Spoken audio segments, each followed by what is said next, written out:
உலகம் ரொம்ப விசாலமா இருக்கிறது, அதுல எல்லா ஜனங்களும் போவாங்க, அது நம்மள வரவேற்கிறதா இருக்கிறது, எல்லா மனிதர்களும் அந்த வழியில நடந்து போவாங்க. ஆனா கர்த்தருடைய பாதை ரொம்ப குறுகினதா இருக்கிறபடினாலே ஒரு சிலர் மாத்திரமே அதுல நடக்க துணிவார்கள்.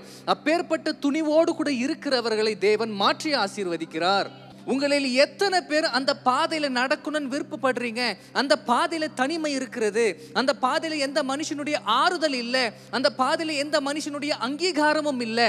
எத்தனை பேர் அந்த பாதையில நடக்க ஒப்பு கொடுப்பீங்க? கர்த்தர் நமக்காக வச்சிருக்கிற பாதை, கர்த்தர் நடந்து சென்ற பாதை. அங்க யாருமே உங்களுக்கு உதவி செய்ய வரமாட்டாங்க.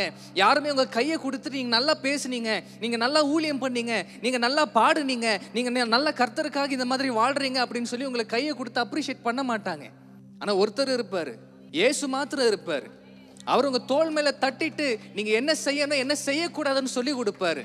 அந்த பாதையில எத்தனை பேர் நடக்க ஒப்பு கொடுக்குறீங்க?